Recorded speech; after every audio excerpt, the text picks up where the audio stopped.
Lovers welcome to voice of love.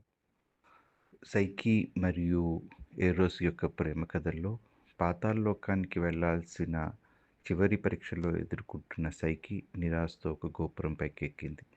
అక్కడ ఆ గోపురం ఆమెతో మాట్లాడింది. పాతాళ లోకానికి ఎలా సురక్షితంగా వెళ్ళాలో రహస్య మార్గాన్ని చెప్పింది. ఆ సూచనలు సైకి ఖచ్చితంగా పాటించింది.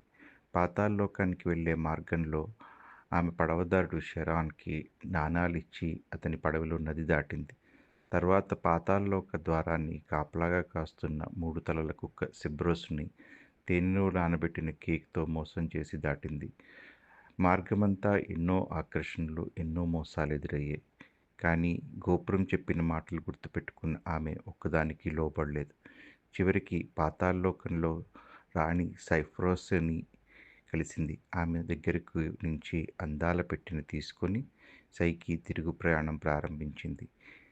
ఇక్కడి వరకు ఆమె అన్ని పరీక్షలు విజయవంతంగా పూర్తి చేసింది. కానీ మనిషి మనసులో ఎప్పుడూ ఒక ప్రశ్న అడుగుతుంది: ఈ పెట్టెలో ఏముంది? అదే ఆలోచన సైకి మనసులో కూడా వచ్చింది.